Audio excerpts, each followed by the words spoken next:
Hi hello ನಮಸ್ತೆ ಎಲ್ಲರೂ ಹೇಗಿದ್ದೀರಾ. ಇವತ್ತಂತೂ ನನಗೆ ಫುಲ್ ಹುಷಾರಿಲ್ಲ. ಸೊ ಹಂಗಾಗಿ ಇವತ್ತು ನಂದು ಫುಲ್ಲು ಲೇಸಿ ಡೇ. ಹಾಗಾಗಿ ನಮ್ಮಮ್ಮನ ಹಾಸ್ಪಿಟ್ಲಿಗೆ ಅಂತ ಕರ್ಕೊಂಡು ಹೋಗಕ್ಕೆ ಹೊರಟಿಸಿದ್ರು.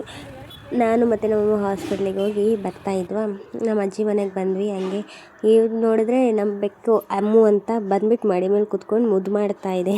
ನನಗೆ ಹುಷಾರಿಲ್ಲ ಅಂತೇಳಿ ನಾನು ಮತ್ತು ನಮ್ಮಮ್ಮ ಹಾಸ್ಪಿಟ್ಲಿಗೆ ಹೋಗಿದ್ವಿ. ಆವಾಗ ಡಾಕ್ಟ್ರು ಟ್ಯಾಬ್ಲೆಟ್ಸ್ ಎಲ್ಲ ಬರ್ಕೊಟ್ಟು ಬಿ ಪಿ ಚೆಕ್ ಮಾಡಿಸ್ಕೊಂಬನ್ನಿ ಅಂತ ಹೇಳಿದ್ರು. ನಾನು ಮತ್ತು ನಮ್ಮಮ್ಮ ಹೋದ್ವಿ. ಅಲ್ಲೊಬ್ಬರು ಸಿಸ್ಟರ್ ಅಂದರೆ ನರ್ಸಿಂಗ್ ಆಫೀಸರ್ ಒಬ್ಬರಿದ್ದರು. ಅವರು ನಾನು ನೋಡ್ಬಿಟ್ಟು ಬಿ ಪಿ ಚೆಕ್ ಮಾಡೋದ್ಬಿಟ್ಟು ನಾನು ಹಲ್ಲು ನೋಡ್ತಾ ಇದ್ದೀನಿ, ಹಲ್ಲು ಎಷ್ಟು ಚೆನ್ನಾಗಿದೆ ಅಲ್ಲ ಅಂತ.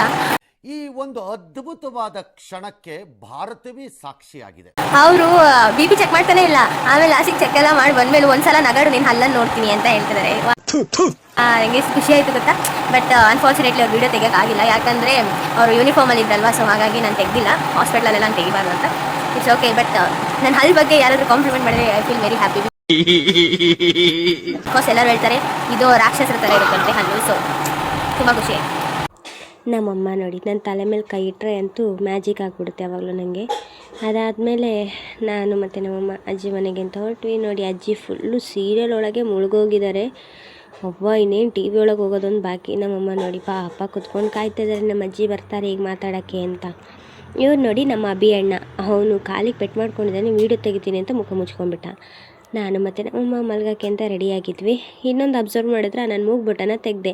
ಯಾಕೆ ಗೊತ್ತಾ, ಇದು ಕೂಡ ಸಖತ್ ಪೇಯ್ನಾಗಿ ಒಂಥರ ನೀರು ಇಳಿತಾ ಇತ್ತು. ಸೊ ಹಾಗಾಗಿ ಅದನ್ನು ತೆಗೆದುಬಿಟ್ಟೆ. ಮತ್ತೆಲ್ಲರೂ ಪಸ್ ಆದರೆ ಅಂತ ಹೆದರ್ಕೊಂಡು. ನನ್ನ ಮೂಗಲ್ಲಿ ಇದೇ ಕರ್ಮ ಮಾರ್ರೆ, ಚುಚ್ಚಿ ಸಾಕಾಯಿತು. ಸೊ ಈ ಮಿನಿ ವ್ಲಾಗ್ ಇಲ್ಲಿಗೆ ಮುಗಿತಾ ಇದೆ. ಬಾಯ್ ಬಾಯ್ ಅಷ್ಟೇ.